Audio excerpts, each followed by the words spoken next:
It's live from State Control Britain. Here we are at 6:55 live.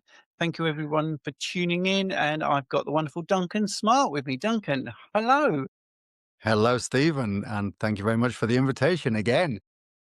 That's okay. It's really nice to have you. Just quickly name check a few people that have come in. So we've got Rickard from Sweden and Lorraine from heatwave-ridden Queensland, Australia. And then we've got Olga. Hi, Lorraine. I'm in rain-sodden Yorkshire. So am I. So am I. You in Yorkshire? You That's actually what in I am, Yorkshire. Yeah, I'm a Yorkshire born and bred man. Yes. York? Excellent. Hey, Yeah. Well, tell us actually for people that don't know you. What? Tell us a little bit about yourself, then, Duncan. yes. So I have been a mathematics teacher for probably 15 years, and prior to that, engineering. And I started to dabble in running and a little bit of athletics, and was well overweight, getting up to the 18 stones, and over in the UK, and a parent of three children, teaching all those hours and getting tired and then trying to train to do a little bit of running, I started to think there must be more to the energy system than just keeping eating glucose, glycogen, all the carbohydrates. And the runners, if you're anybody's involved in the running world or the athletic world at all, is every 20 minutes, people take these energy gels and the manufacturers sell more expensive and trying to get you to train to absorb more carbohydrates. And they have them taped to the crossbar on the bike, run with these energy gels. And if you ever tried them, your digestive system, it goes all out of sync. I've seen men running to the toilet during marathons and worse, not actually managing to get there. You've probably all seen our most horrible videos. So I set about thinking there must be a better system than this. And that's what got me into the ancestral living world and reading about our ancestors and the hunters from thousands of years ago and still to this day is how they can run and hunt an animal on a fast, maybe 24 hours or longer. And that's what got me into the realization that it was the carnivore way of living. And that's something I could possibly do. So I first of all went down the ketogenic route and kept my carbohydrates under 50 grams. And I felt better. And Stephen, I wish I'd kept a journal because a journal would have been a book in itself. But at the time, I was just experimenting. I was just finding out. I was keeping it secret. I didn't want to worrying my children. My youngest daughter was coming back up doing the healthy, so-called healthy plate at school and the food pyramid. And if she had started to see me eating just meat and fat, she would have been quite concerned. So I kept it quiet. And I realized that over the time I was finding energy, or I I had energy all day. I felt so much better. Then I started to think, well, what do I put in my sandwiches when I take them to school? What do I have for breakfast? Then I started to realize actually it was the fillings inside the sandwiches which was the healthiest.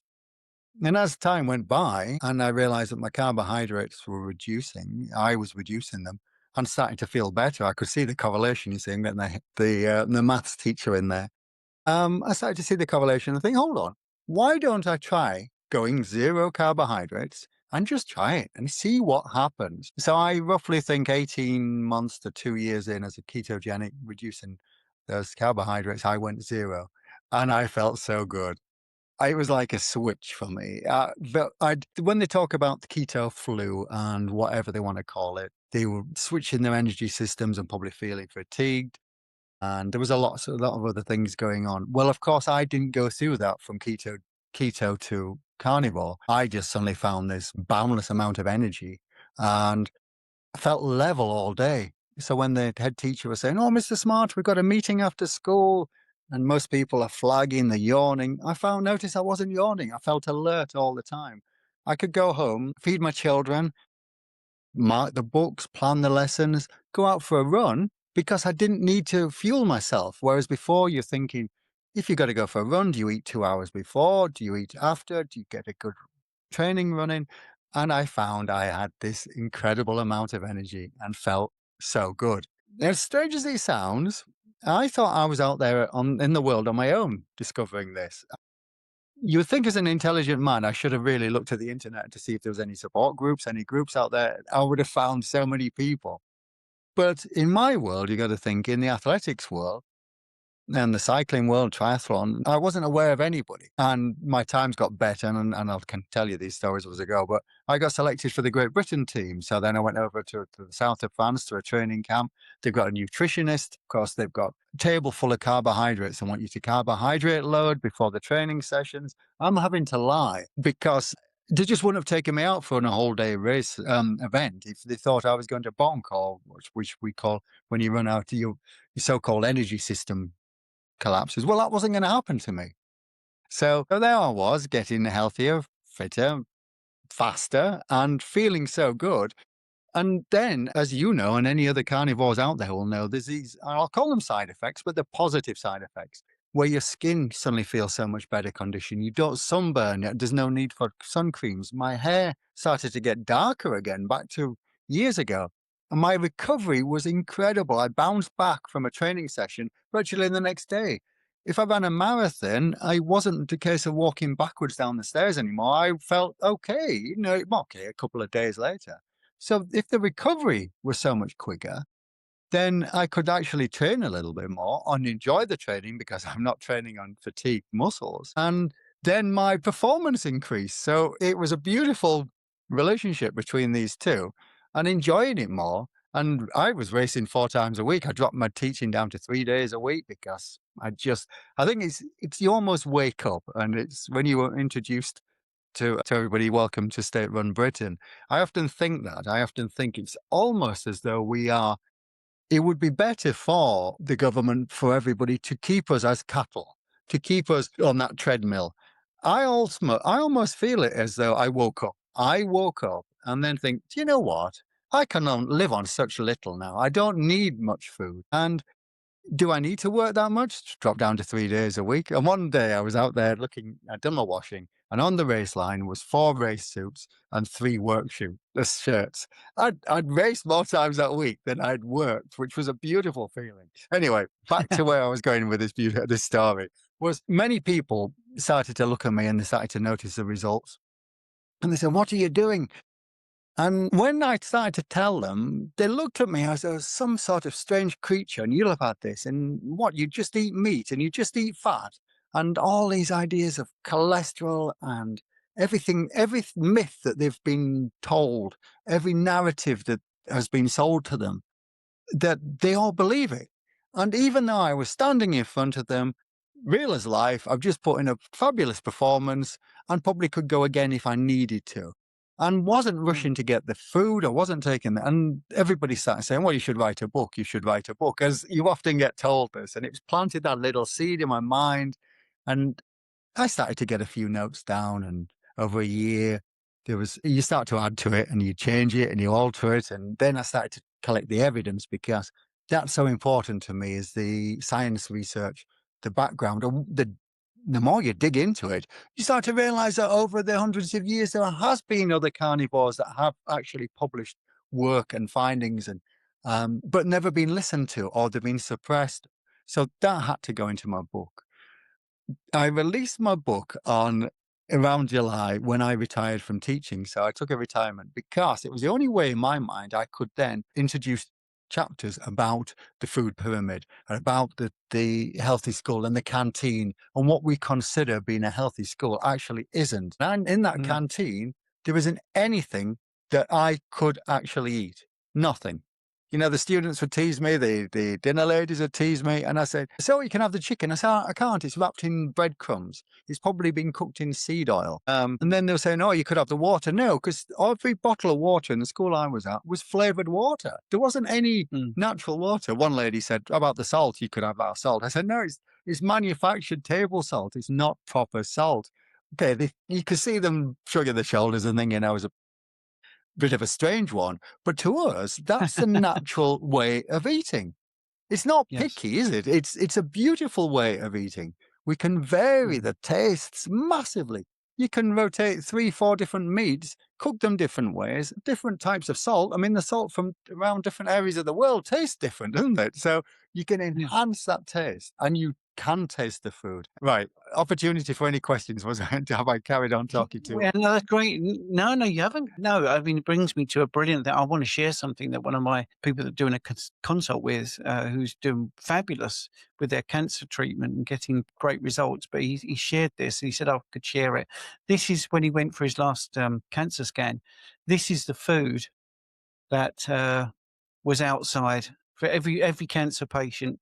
If you want to dig in, you can have these things. And I just can't believe that this is what's happening at the NHS. I don't know if I can zoom in on that, but yeah, it's frightening. What you just said about being weird. You see, all this is supposed to be nice. All these chocolatey, sugary treats for all the cancer patients, but he's the only one who didn't partake, and they think that's a good thing. They think that offering those is great. But you're right. You see, he refused those. I mean, there's quite a big story to that as well. When we were talking about how well he's doing, um, reducing the cancer markers by about 90%. He's amazing. It's difficult when you're in that hospital setting to not fall for the pressure that everyone wants you to, just have a donut. And you did the right thing where you are. You just stick to your guns, and I think that's the thing. I definitely think that Yeah, it's you did the right thing there. I lost a really good friend of mine just before Christmas in October. He died from stage 4 lung cancer, but he was only diagnosed in February. He had an idea in January when we raced together, and he'd finished the race, and he had a bit of a cough afterwards, which a lot of us, when we push ourselves, we get this asthmatic style cough. I think it's when the residual air in the bottom of your lungs, and there's other reasons for it. But he went and had a checkup and identified with stage 4 cancer. And they told him that he had and X amount, say it was 10 months. And I'm a big believer then in your mind. So if you get programmed that you've got 10 months, they often think that's what's going to happen. But he shared with me the food that he was getting, and it was just what you've just shown me there. Mm, While we've been training together over the years, he's always been concerned about my health from the way I eat. So, and I always joke and I say, okay, I might not be as quick as you are currently. However, I'm going for the longevity award and I'll be the last man standing. So last year when we had that diagnosis, it's been a really tough one for me as that because I'm standing there healthy and I saw the deterioration very, very quickly. But I have a whole chapter in my book dedicated to cancer.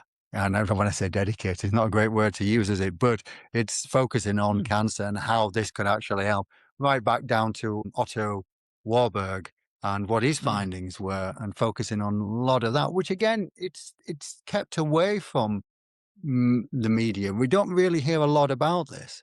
There's a beautiful mm. book. I don't know if it Ravenous. Have you read Ravenous? And that's No. entirely about Otto Warburg and what he discovered about cancer cells living in a glucose environment. Yeah. I And thought that deserved it. yeah, I mean, it's frightening because I lost both my parents to cancer and a girlfriend to breast cancer. But helping this guy out, it's amazing now how they read the numbers and don't want to admit that nutrition makes a difference. Because he's one of the scans, for instance, for looking at bone marrow, the plasma cells there, 90% reduction in cancerous plasma cells from the bone marrow, and the hemoglobin production shooting up, which proves that the bone marrow cancer is reducing hugely, and actually not only reducing the amount of cancerous cells, but producing more hemoglobin. So not only is it getting rid of the cancer, but it's also making the function come back. So there are other readings as well. And then when the healthcare professionals look at it, they were still trying to say, well, we need to up this treatment isn't working. What you're doing isn't working. We need to add more chemicals and we need to add more treatments. And you just think, well, I can't see how a 90% reduction, and I think that's in 6 weeks, of the cancerous cells from the bone marrow is an indication that things aren't going the way you want to go. And it's because they're not interested. They're not interested in anything other than the pharmaceutical, solutions to these things. So you were right to put a bit in your book about it because it's a big issue. It's an issue that's obviously close to my heart. I'm 61, so by the time I was 23, I'd lost both my parents and a girlfriend to cancer. So it's a big subject, and I know now that if I knew then what I know now, I think they would have had a longer life. It's as simple as that. And I think they might not have even been in that situation in the first place. But there you go. Um, Yes. Yeah. like they say, Jennifer's saying there, it's quite disturbing the food they offered. Absolutely, because they don't know. The thing is, it's not nefarious. They're not trying to make you unwell, but they really do think that coming out and having Krispy Kreme donuts and apple pies and all that is going to make you feel happy. Anyway, so let's just have a look. We've got somebody here, a new member. Thank you very much. Pete's Carnivore Coaching. Hello, Pete. Thank you for becoming a member. That's really appreciated. So we've got a lot of people coming in. We haven't got any questions at the moment, but that's okay because so much has happened this week. Did you see Oprah Winfrey telling people that obesity makes you overeat and it's not your fault? It's the fact that you're obese, therefore you're going to eat. Did you Well, see there that? will be. No, I didn't see that. No, I didn't, and I normally Oh, do. right. I've been avoiding the news quite a bit recently. I think it was after what happened in Bondi Beach, and my daughter. I think I mentioned that last time I spoke to you was down there on the beach, and so I've kept away from negativity. Although I should be aware of it. Yes.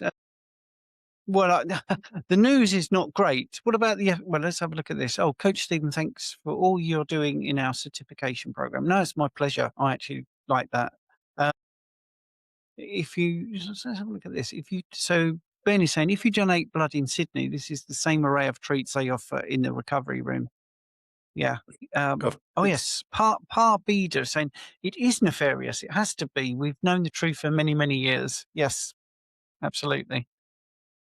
Maybe it is nefarious. I like to try to think that I don't blame them. I don't think it's their fault.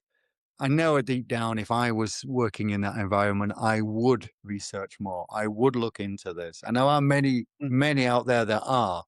But if you look at nutrition standalone, the doctors, GPs only spend a couple of weeks or months learning about nutrition. If mm, am I right with that? That's what I get told. The actual nutrition won't be looked at in their mind much. It's something that won't even probably crop up in the mind. I mean, look at me with going into carnivore, thinking I'm experimenting on myself here, and not knowing that there was actually so many out there on social media that I could have reached out to, as strange as that sounds. So I sometimes try to think, let's just not blame them. And the mm. individuals themselves need to do the research. Yes, yeah. I know we've all followed this narrative that we get told by the experts, the so-called experts, but what's wrong with doing a little bit of research yourself and then asking the questions? I now get plenty of colleagues that come to me and say, "Oh, what do you say to your doctor when he says this?" Or "What does he say to your doctor?" Because they're all anybody over 50, they're trying to put them onto statins. I say, "Well, what you can say is it's time to get a new doctor." And they don't Mm, seem to like that answer. mm, yeah.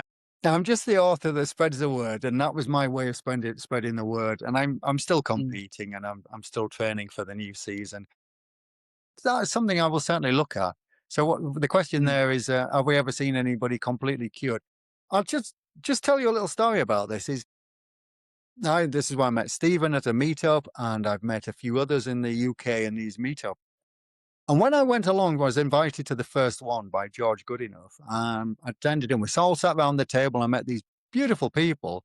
Each one of them came into the carnivore world to cure them or to help recover from some sort of metabolic illness, disease, or associated. I was the only one that sat around that table that came into this way of living, this way of eating, prime just to enhance my athletic performance.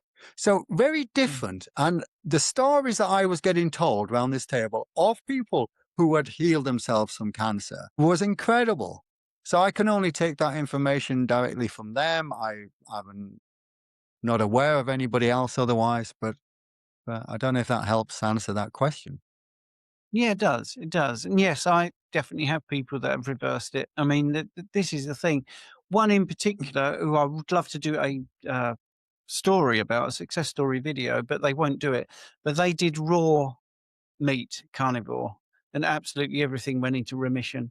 I'm not saying that's the only way to do it. No, So yeah, I have had that and many people do it in conjunction with, other treatments. So yeah, it's an interesting thing. You'll never get large scale studies to prove it, by the way. They won't get funded and it wouldn't pass an ethical committee either. It is going to but be anecdotes. Yeah, sorry, go on. But there are so many studies out there that's been done on rodents. And I know humans and rodents are very different. but the very successful studies with rodents, and they're all out there to discover yourself. Yes. Let's get into the next question or comment from Rose, I think. My cousin is in rehab hospital on dialysis 3 days a week.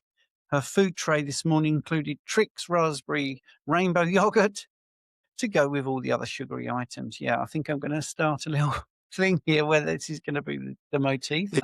Sorry. No, no, it's always, I was just going to add to that, but it's, we see Oh, it yeah, go everywhere. for it. That's what we're seeing. Yeah.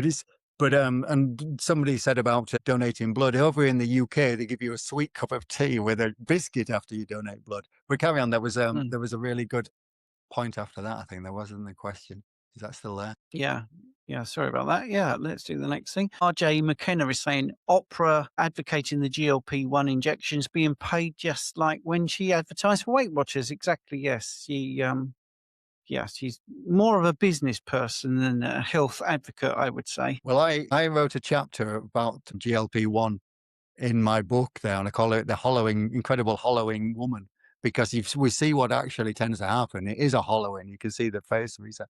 So I really attacked these companies in the book. So I'm expecting some letter through the letterbox at one point from their Yeah. solicitors. But of course I can. Of course I can. Let's sorry about the noise there. I should know the chapter. There we go. The hollowing 221, page 221. The hollowing, hunger drugs, and the disappearing woman. So I call it modern sorcery. The spell has a name, several in fact.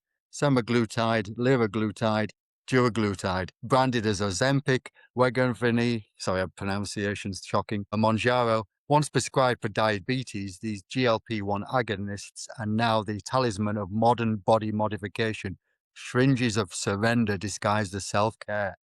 So and then I go into all the science and Yeah. how carnivore can actually get you back to where you should be. I'm quite poetic when I get going. Yes, it's very good. I like that very much. Carnivore Muscle, Jonathan, we're doing a live tomorrow night, actually. I think it's tomorrow night. Yes, should be. Anyway, RFK has been doing Carnivore plus fermented veg for a month. He said it's the best he's ever felt and dropped 40% of his visceral fat. Do you measure your visceral fat? No, I don't. I did initially. I think when I started off, I certainly did. No, I've lost so much fat over the time. And it's incredible. I think I noticed it so much when I was doing the triathlons with the open water swims, and I was so cold, really cold, because Mm, I don't have the insulation. But Jonathan, there, when you're talking about the fermented veg, I have got a story to add to that. My partner is Polish, and she's been a vegetarian, vegan for 32 years, 33 years. So I met her over a year ago, and she's now become a carnivore. But she wanted to try to start to introduce some of heritage food, which is fermented sauerkraut and veg from Poland. So she said she made this beautiful stew with it. And I had some. I thought it's not going to be a problem. But my digestive system, it's the first time I've had wind in what, 4 years. And it's because I wasn't aware what that was, that discomfort. And as strange as it sounds, because I'm so clean on my carnivore, I'm such a clean liver. Really, I do get very, very little wind. It's not noticeable. So to have this fermented veg, it's a bit of a funny story for us. So she says, "Oh, I won't give you any more of that for a while." Do you so you avoid veg pretty much at all costs then for the same reason as most people in the carnivore community do? I Wind, avoid it at all. bloating? Wind and bloating. It makes me smile because I never used to have that problem that I was aware of. Okay, so Mhm. I put it down to being so clean that the slightest little bit would would make me feel this way. Decided to go out for a meal. It was a celebration meal with Anna's daughter, and it's difficult for us to go out to eat anywhere. We found one of these Brazilian meat buffet places where you eat as much meat as you want, which was beautiful. Mm. It was lovely and tasty. It was fabulous. But it was during the night, we both woke up with stomach cramps, not feeling great. It was I felt as though I was drunk almost, as though I had alcohol, because I don't drink any alcohol. So all I could put it down to was possibly the seed oils that the meat may have been cooked in. And even though they told us it was butter, it was probably basted in seed oils or whatever, but it did not agree. So that's how clean I've got now with my eating. Do you have cravings ever for things that really are not helpful for you? No, I think they've long gone in the past now. Oh, milk. Milk is something that we joke about, that I must have had an addiction to the milk, and it probably so. I mean, there are addictive properties to it. And I think after I've done a hard training set, or say it's a race, I sort of crave that milk afterwards. And it's probably not a bad balance, but it is high in carbohydrates. So if you find I find a full cream raw milk that's maybe from the Guernsey or the Jersey cows, which is it's not the A2 milk rather than the A1. If anybody doesn't know, it's easy to digest. I will treat myself to some of that, and it never has any problems at all with it. So cravings, no. Once when you finish a race, and even most of the racing is in the UK, is you will have all the free cakes and the free things after the end of the race. You will have it's all carbohydrate based. If you can imagine I've raced for hours and your body's craving this, then when I see it at the table, it's you want to devour that. But I know that if I touched any of that, it would cause me all sorts of problems. I think, no, I will go back to my vehicle where I might have some meat. And often I cook the previous day pork belly. I find pork belly's got the right balance. I know pork's not great, but pork belly cold, cut into cubes with some nice sea salt. Mm. It's a beautiful treat after a race. Yeah, absolutely. I mean, I did middle distance running when I was high carb, and I remember all the gels and the jelly babies as you're running around, and boy, I don't miss any of that at all. I wish I could get back into the running now because I think as a carnivore, I'd probably do better. But I'm Yeah, would. enjoying the gym more. Yeah, but I'm enjoying the gym much more than running. So April was saying, Stephen, on your cancer patient, was it strictly a ketogenic program for the cancer? Did he also fast and or work on the glutamine end as well, or have any chemo as well? Well, actually, the raw meat guy I'm thinking about didn't do any of it. He literally just did raw meat carnivore. And I'm not recommending people do that, by the way, because this is a very emotive topic. And like I say, having lost both my parents, I wouldn't be irresponsible. But yes, so the one that took that picture, he's doing a couple of treatments, but it's very specific what the treatment is. Obviously, I don't want to get too personal, but we're not doing anything about we're not taking Don, basically. That's not happening. We're not blocking glutamine metabolism, which for people that don't know, sometimes the cancer adapts when you remove the glucose and it switches to glutamine, which is another amino acid. So Thomas Seyfried is big into that, and he does, a press pulse thing, which we discussed. But the healthcare team that's dealing with the guy that took the photos are absolutely brilliant, and it's all very cutting edge. But yes, diet is definitely the thing. I think that they don't realise. I think they keep getting surprised by the results and how he presents. When we did the talk together, Duncan, and there's Stephanie Taylor there. I mean, she's doing some of the conventional treatments, which I saw at a previous event, and she'd had chemotherapy, I think, the day before. Well, she looked vital and fantastic. And I think that's because the nutrition gives her that, it just makes her more robust. So after the chemotherapy, it isn't a terrible few weeks of absolute drudgery. So, yeah, great question, April. Great question. But Okay, so that yeah. that makes sense what you're just saying there, because it's almost touching what I'm saying about as an athlete, the recovery from a performance, from running. My muscle recovery, joint recovery is so quick. I'm not saying it's the same thing, but if your body is fully has the nutrition that it needs and everything is working as it should, then maybe that is something that's helping with the chemo, possibly the Mm. recovery. Well, yeah, I think that's a thing, and adequate amounts of protein, so you can rebuild structure in your body. I mean, all of these things are just really helpful because you're just making people's bodies more resilient. I think that's the thing. Did you used to be someone that would go to the GP and have sniffles and stuff like that, and then find that you haven't anymore? I wasn't really one for going to the GP that often, but what I used to get regularly was tonsillitis, and so I would end up with the severe tonsillitis, and I would go be down to the doctor because I would know that it would be very simple to clear this up within once I'd got the antibiotics. But it was this vicious circle, and the correlation was always Christmas time. It was these typical times where there was a lot of stress, a lot of things going on. So once I started eating this way, never had a problem. Never. I haven't taken a painkiller. I haven't taken any drugs at all since I started eating this way. I have had Mm. no problems. I haven't even had a headache. It's just incredible. It was like I say, it was like a switch that switched over. Suddenly then I had this healthy body of when I was back into my early 20s. Mm, And colds, yeah, if especially in teaching, you'd be sitting with students that would have colds, and then and after all the COVID and yeah, anyway, don't get into after all that. that happened, and when they all came back to school and they were sitting there saying, "Oh, I've got COVID. How do you know?" Well, I've done a test, and I said, "Yeah, thanks. I've got a race this weekend. I'm not looking forward to that." And what I'd notice is the day after, I would start to feel just slightly different to I did. It was just maybe just not quite myself. Normally, what I fire on ketones, I call it, my brain fires so quickly and Mm, it's so alert, and it just feels a little bit slower when I feel a bit under the weather. But I also monitor my HRV, my heart rate variation. So that mm, often tells me, and what I do then is maybe just decrease my training. Or if it's really low, just have a complete rest day. And then what I find out is the next day I bounce back pretty quickly. If it's pretty low, my HRV, and then I'm pushing myself even further, then I start to feel that little tickle of a sore throat. But it's only a warning sign. I don't take anything, or maybe go and cook myself a bone broth and have that for a couple of days. And I feel fine. Or maybe look at some offal. I'm quite keen on the varying the kidneys and the liver and making sure I have that at least once a week.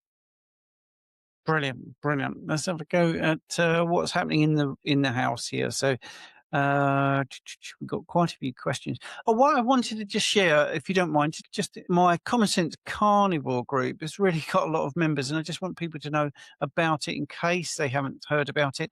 You can join it, and this is what it looks like. Basically, there's a community where you can ask questions. So, you know, there's one about endurance sport, 15 answers already, red light, face mask, and you can ask tons of questions. It's free to join. There's also a classroom where you can watch playbacks of weekly question and answer sessions we have in the group. There's a keto course, a carnivore course, my Substack library, and then there's things about fruit and veg, the body, dairy. There's ebooks, all this sort of stuff. Things about nothing to do with food beyond the plate, which is we're going to talk about. The archive, my videos from over 6 years ago to people see I am very consistent. Carnivore defense is all stuff about myths if your friends don't like you doing what you're doing. Free Pilates sessions to follow along with, and also a training program. So that's that. And also you can look at the weekly live Q&As. So I've done one on Monday, did one on Wednesday, did one 10:30 on Friday, and I came from one just now. And then we've got Duncan here. Got one in the group tomorrow at 6. And then also I'm going to be doing one with Jonathan at 6:55. So that is the thing. I'll put a link in the description for you if you want to see that. Right. So let's Stephen, get that on to looked the next absolutely question. fabulous. That looked absolutely Thank you. fabulous. If I discovered that 8 years ago, that would have answered every question, everything that I was worried about. Anyway, thank you for Yes. putting that up Yeah. there. I'm going to follow. Okay. I'll put the link in the chat when you're answering another question. Oh yes, this is a thing where we need to mention. Mr. Bowman, her story will be in Healing Humanity movie. Yes, so Kerry has made a documentary. We don't know Homestead how, and it's called Healing Humanity, and that's all about carnivore. Mr. Beaumont says he is looking forward to the doc. Do you know about Healing Humanity, Duncan? I have heard of it. Yeah, I don't know much about that though, but yeah. Okay. Yeah, it's been filmed over the last 18 months. My good friend Lee Copus is featured in there, the guy that lost his colon. He's one Lee of the people is featured. Lee is such a beautiful person, isn't he? Absolutely beautiful in every Yeah. way. Yes. Yep. Yep. Absolutely. Right. Let's have a look at the next thing. No carb Bob. Hello, no carb Bob. All these stupid celebrities taking these GLP ones, they look skeletal and they think they look great. Well, that's what you said, wasn't it, about the hollowing out because you Yeah. lose muscle and you lose bone. But yes. And there's so much more involved in there as well, which I've researched and put there again, as I say in the book. And I've got quite a bit about following the money that's involved in that as well. It's all an American base. It's not the UK because it's difficult to find out any declarations of financial gains in the Mm. UK. So, but it's all in there. Yeah. Yeah. It's frightening, isn't it, that money's just behind most of these things, I think. It's so scary, says Maxi. So scary that they've made GLP ones household names like they are an essential accessory. It is really frightening. It is really, really frightening, I think. Par beta, I can do a small amount of kraut. 1 teaspoon is as far as I can go. Yeah, well, that's I true. don't think Um, yeah, I don't think I'd have a teaspoon even. right, here we go. Mr. Bowman, what actually are E numbers, and are they as bad as we were made to believe, or is that sugar propaganda from childhood? Or E is just the European food additive classification. So E just means it's approved in Europe. Have you? You're nodding there. Have you got a bit in your book about this? No, Oh, I don't mention anything in the book about it, but I was just gonna say the same thing as you said there about it's just a number of the from the European additive. side of it, things. Yeah, and so there will be some good ones, some bad ones, some indifferent. It's I tend to avoid anything with an E number, but it's not always bad. It's the way I eat, No, I but just avoid it. yeah, I mean, I think that's a thing. You're right. Riboflavin, vitamin C could be an E number on a packet, but also there are some artificial colours that are linked to behavioural issues. So on the 29th of January, my interview with Judy Cho is coming out, and I was really keen to get across that I really appreciated her work in this field with the food dyes and the E numbers because, you know, she's doing great work. It is something that we don't really talk about enough, but that's a great question. I might do a Substack about that. Fatty Food, which is a great name. I had some homemade cabbage rolls filled with ground pork and beef, boiled in a soup, had bad diarrhea for a week. Maybe the cabbage, maybe the use of canola oil. What do you think? I definitely think it's cabbage and the canola oil. Because if you're talking about ground beef and pork, you should not have a problem with that. I mean, again, if the diarrhea could have come from, I don't know if it was cooked properly, where it come from, how it been kept. Sometimes pork can be a little bit something you have to be careful of. It's funny in that a lot of the religions originated by saying about pork was demonized and wasn't allowed, but it was because we didn't have storage. We didn't have and the parasites along with pork. So it was quite sensible in those days to tend to avoid pork. Not a problem now. Mm, But in my meats, it's one of my lowest classed ones. I notice if I have, say, a big belly pork joint the night before, and then the next day I feel hungrier earlier, if that makes mm. sense. It's just I start to notice it. Whereas beef and lamb, I can easily go 24 hours without starting to feel as though I need to eat again. Yeah, I think the history of pork, I mean, they can't sweat, the animal can't sweat, so it has to cover itself in mud to keep itself cool and stuff like that. So, it does get this association with being dirty when it's just a lack of understanding how the animal needs to cool its body. So, So mm, that's a good point. thank you. Par Beda again, Mr. Beaumont. In Europe, they use the E numbers to hide the actual names for things. Like there is an E number for MSG. They think that by using the E number, they can get stuff by folks. I think, yes, I mean, this is like akin to sugar having so many different names as well. It wouldn't look good if the ingredients were sugar, more sugar, and sugar, and sugar. So they call sugar by all the different names, don't they? Um, Well, even oil. I yeah. mean, all the seed oils have got different names, haven't they, to make them sound more attractive and more healthy, and vegetable oil and all everything else. Yes. Yes. So it's saying sounds like Guamki. Yes, it's called golonka. So a All golonka right. is the ankle knuckle on the pig, and it's a beautiful fatty cut.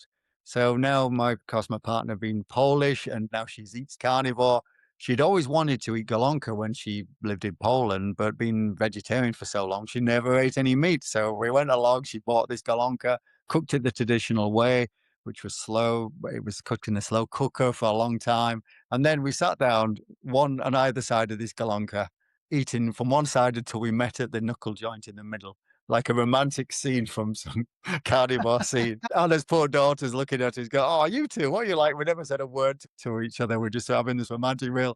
I've got a little something on your face, love, and it was a big piece of pork on her face. But it was the most beautiful meal, golonka. Yes, golonka. So I've had it in Poland many Yeah. times. I'm going out to Warsaw in a couple of weeks. I'll have another golonka. Oh, right. Excellent. That's okay. Parbida is saying, I'm a member. It's very interesting. Thank you. Okay, it's nice that you're a member. Um, let's have a look. A lot of people talking to each other in the chat, which is okay. Fatty Food is also saying, I'd be interested in your book, Duncan, but shipping to Canada is probably too high price. Available. It's available in Canada as well. It's there. You'll have to unfortunately go to Amazon, but I think some of the other book companies have it there. So it's definitely available in Canadian dollars. So yeah, don't try bringing it Oh, across right. from from the UK. Please don't. I mainly published it in America. It's actually, and I apologize to everybody in the UK, and it hurt me a lot, but I wrote it in American English with the Z's because I presumed the market was going to be mostly in America. Mm. It's not the British spelling, it's the American spelling, which hurt me a little bit, but that was again, that's financial. Yeah, yeah. Well, no, you've got to do what makes it viable for Well, you. we Absolutely. only in the UK, we're used to seeing everything written in American. It doesn't bother us, does it really? So I just thought I wouldn't want to upset anyone. Yeah, it's funny because my when you're in the Substack app and you're writing out, it will auto correct, and I can't seem to get round the autocorrect. It's like emphasizing I like using the S, but they like using the Z. But anyway, we have a super chat there. Mr. Beaumont, £4.99. Get yourself a cake on me. Thank you, Mr. Beaumont. Right. It'd have to be a carnivore cheesecake, which is no base. Yeah. You can have a beautiful carnivore cheesecake, and a partner cooks these beautiful carnivore cheesecake, and that's all it is just Polish cheese and cream, and it's delicious. But if we share, anybody comes Yeah. to visit and she says, "Do you want a piece of cheesecake?" They all pull his face because it's a savory cheesecake because they expect the sweetness. But to us, it Yes. tastes sweet. Cream is sweet. You know, those beautiful cream cheeses are sweet. Mm. Yeah, that's a really good point, actually, that your taste buds definitely register sweetness. I did a continual glucose monitor experiment, and I used one of the things was this. This is the amount of porridge oats that I used in the experiment, which isn't very much, by the way. Most people wouldn't use a small amount like that. But anyway, I was trying to be fair to the way I used to eat. So I definitely would have had more oats than that. But anyway, just that. I made that bit of porridge, and before I put the banana in, which is what I used to eat, and I didn't put the whole banana in, just a few, you know, slices. And I used to put some honey on, so I didn't do that yet. And I just thought I'll just taste it without those things, and so I can work out how much sweetness I need to add. Because I used to have porridge every morning up until age, 50, when I was high carb and thinking I was doing all the right things, and just the oats on their own were really sweet. I couldn't believe it. So I did the experiment with just 20 grams of oats, and my blood sugar just spiked through the roof, and it was amazing. But it also proved that I'm very insulin sensitive because the spike did come down very quickly. And then I added the banana and the honey, and whoa, it just took in ridiculous monies. So way up, way up. The spiking was And incredible. Have you ever used a CGM? no, I haven't. No, it does sound interesting though, because I love my data and I love I love to be able to monitor things. So I have cycling computers, and as I say, the heart rate monitors. So no, that'll be interesting. What do you think about the use of statistics in nutrition science, in inverted commas? As a mathematician, do you feel that it's a bit misleading? Yes, because it really concerns me that statistics can be used any way you want to use them. And I've got a big piece on that in the book about how Ansel Keys caused so many problems for 70s and 80s. And that's why fat was demonized for so long, especially here in the UK, thanks to his misrepresentation of data.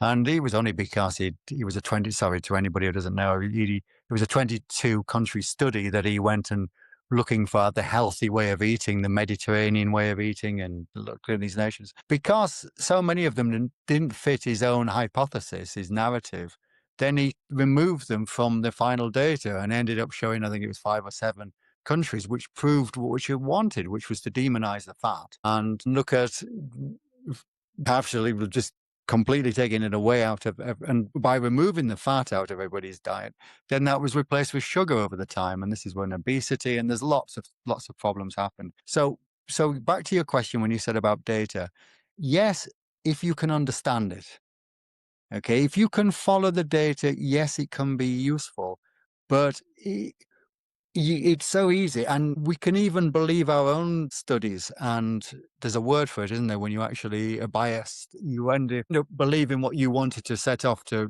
investigate, and that's natural to be that way. So It is difficult. I think it's because I'm a mathematician, and I describe it a bit like the scene from that Matrix film where Neo sees all these numbers. I can see through it. I see it with my racing colleagues when they tell me that they might have, oh, that was an easy run. And I look at their data and I think, well, no, your heart rate was up to maximum, your VO2 max, and blah, blah. So I can see this picture. So, yeah, so back to I think it's good, it's useful, but it's the analysis of the data that's most important. There's a Mm, beautiful book by Matthew Syed, which is the Big Data, it's called, and he goes into that, and he goes into the NHS quite a lot about how they misrepresent the data, and it's the same with the airline companies. And then they had to go off one direction, the other. Well, aircraft and air flights have become so safe, so beautifully safe, because they took a different approach, which was using that data. Doesn't matter if they was proven whatever they would use the data, every bit of data they could find. Whereas in the NHS, they were sometimes, I'll cover myself there, we're just burying some of it, removing it a little, mm, because it yeah. may not fit. And because everybody's concerned about lawsuits and being sued, and if they turn around and say this was the evidence, I'm going down a whole Mm. different avenue there, aren't I, Stephen? So I apologize, but No, it's fine. Confirmation bias, says yes, uh, confirmation Carl bias. Beedham. Thank you. Yes. Rick is saying, "Hello, Rick. Nice to see you. Too many people have lives on a Sunday afternoon." Well, over 4 or 5 years ago, I started a live at 7 p.m. in state control Britain. So I've been here a long, long time. So I don't really wanna change, but if other people want me to do it earlier, which I've always talked about for circadian rhythm reasons, or if, they want to, they want to do other things, I don't know, watch a film on at night, I'm happy to move it, in the afternoon a bit earlier here. If that works, put it in the comments. I'm open to any suggestion, absolutely.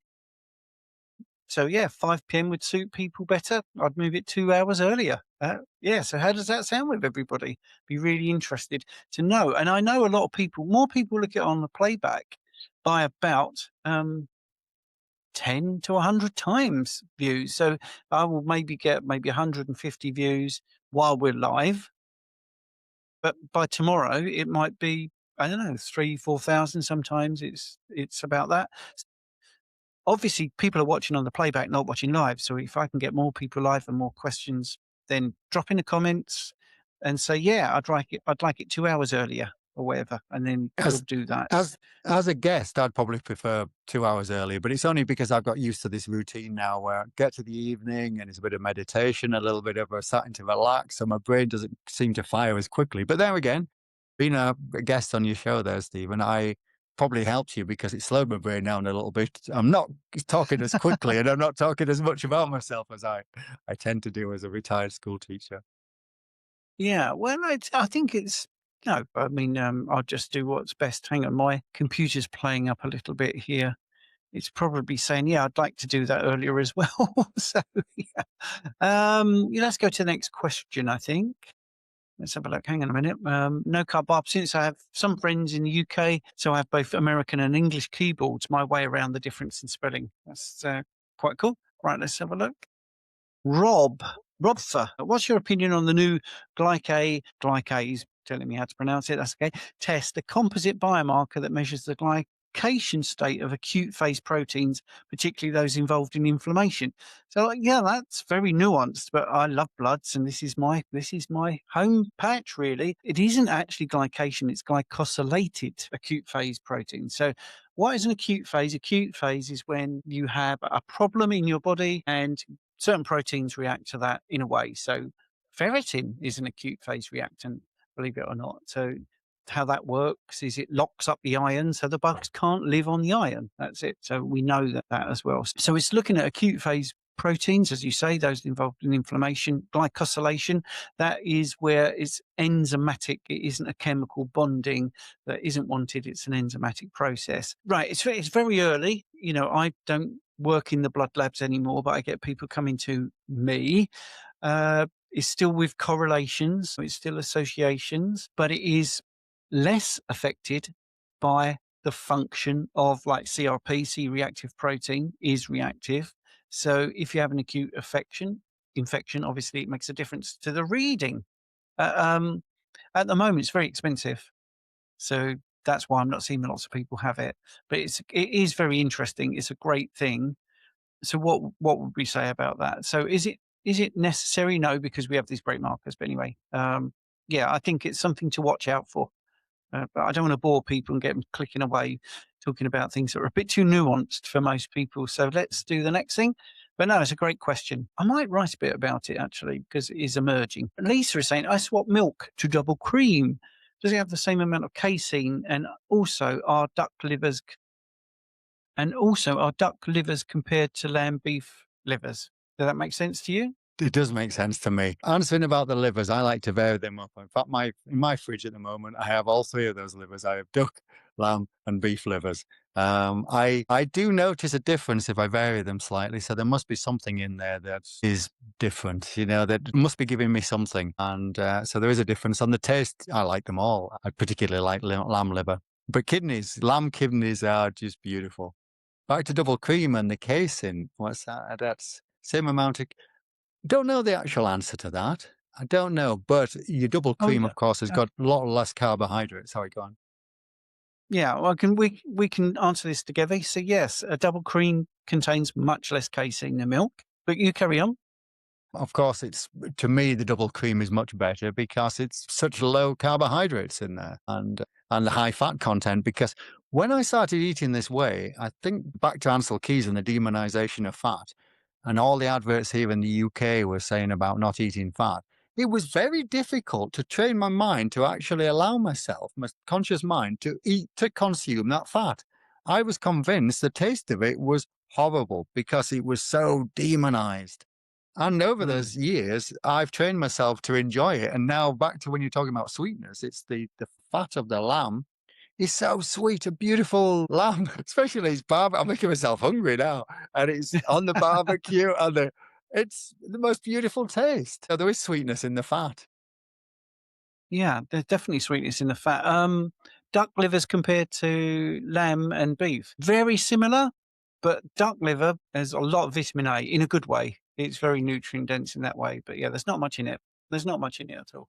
So me finding that when I eat it, I feel different, possibly a variation, or maybe it's just a taste difference, but I definitely Oh, notice. yeah, So yeah. if I vary up the different livers, that's what I do. Mm. Yeah, I think it's a good idea because yes, I think that's a good thing. And also, I mean, with duck eggs and chicken eggs, yesterday I had two duck eggs and a chicken egg, and Jane said, "Can you notice the difference?" Because she cooked them for me and brought them in, and I went, "Yeah, I can taste the difference and can see the difference." But duck eggs are so just they're lovely. I've already done that question from Rick, so yeah. This is you'd like Bart K, Duncan. Mr. Bowman is saying you'd like Bart K. Do you know Bart? No, I don't. I haven't come across Bart. Does he have a channel or? Oh, yes, he has a channel. He's very sciencey, very geeky. He loves taking studies apart and talking about relative risk and absolute risk and the area under the curve and R squared values. And, you'd love all that because I love it. he, yeah, he can see through all the statistical sort of jiggery pokery and shenanigans. And yeah, it's great. It's great. Yeah. So Bart Nice. K, I would look him Sounds up. good. I'll have a look at that and discuss Yeah. calculus with him. Yeah, honestly, I think if you went on, see, I'm so tempted to do lots of maths jokes, but I'm not going to. I'll do one for you, actually. I asked an old girlfriend what I was like as a lover, and she said, average. And I went, well, that's mean. Anyway, Well, or modal or yeah. yeah, No car Bob. There are lies, damn lies, and statistics, yes. Rogers. Well, Absolutely. that's very Oh, true. here And we go. the politicians will use that to their advantage all the time. So, somebody's They saying do. they've carnivore for 3 years. Yeah, carnivore for 3 years, but I'm still learning every day. So I've just ordered your book, Duncan, and I hope I learn a little bit more You and will can put it certainly together. learn more in there. It's a lot of carnivores that I know that are Reddit have messaged me afterwards and said they learned so much more. Mm, Yeah, you'll enjoy that and read it from front to back. You'll see the message. You'll see so much of me between the lines as well. But then once mm. you've finished it, you're not the same person when you start a book when you finish it. Every book's going to change you because you're not going to be. But then afterwards, you can go and read any chapter, any point you want because I've written them as standalone chapters, although there's a theme going on throughout the books. What's your view on people doing audiobooks. Have you an audiobook version of it? I have had so many requests to do an audiobook because what I do is, and I haven't done anything since Christmas, but a little bit of promotion work. I would read a passage. I would record myself sitting here. I even went out in the snow and recorded myself reading a passage from the chapter, and then I will drop that onto social media. So I get a lot of comments on those. People enjoy them, and I didn't realize so many people look forward to hearing that because they like my voice, and I didn't think this northern accent was a nice voice for them to listen to. So to answer your question, yes, I would like to have an audiobook. I think it'd be really well put across. Whether I'd have to get a narrator to do it or do it myself, I don't know. I am undecided on that. It's so, but Mm. that's definitely in my plans. Yes. Yes. For people in England, just to say, Morrison sell lamb livers here in the north of the UK. Zelda, thank you so much. Zelda, I buy my lamb's liver from Morrison's, yes, and they also do duck livers there too. So it's a little promotion, but they have a nice butcher's there. They seem to present it well. Just for Christmas, my partner and I, we bought an entire lamb. We paid £250 for this entire lamb. And I said to the butcher, I said, what about the kidneys? Because if we're buying a whole lamb, we should have the kidneys. And he goes, well, you only have two, that's all. Okay, but I still want the kidneys. Zelda again, kidneys has greatly reduced her histamine reactions. Yes, probably because of the content of DAO, which is the enzyme that breaks down histamines. Or it could just be that it's worked for you as a fantastic The, source of other in nutrients. I discuss offal and the tribal system and ancestral eating a lot in my book in one of the chapters. And all my Mm, research is when they hunted and they eventually brought back this animal, this beast to consume, the tenderloin, the fillet steak, that type would have been thrown to the hunting dogs because it really didn't have any nutritional value. The brain, the kidneys, the liver, they would be given to the elderly or the infirm or the children mm, because of the nutritional value that's involved in that. So just to just add that little bit about the offal. mm. Yeah, it's always good. A few people, hang on a minute, let's do this. Rick is saying, I think Duncan is the same age as me, but better looking. So how old are you, Duncan? I am 57. I'll be 58 this year. So the big 60 is the Okay. year after next. So it's Don't creeping worry up about there. that.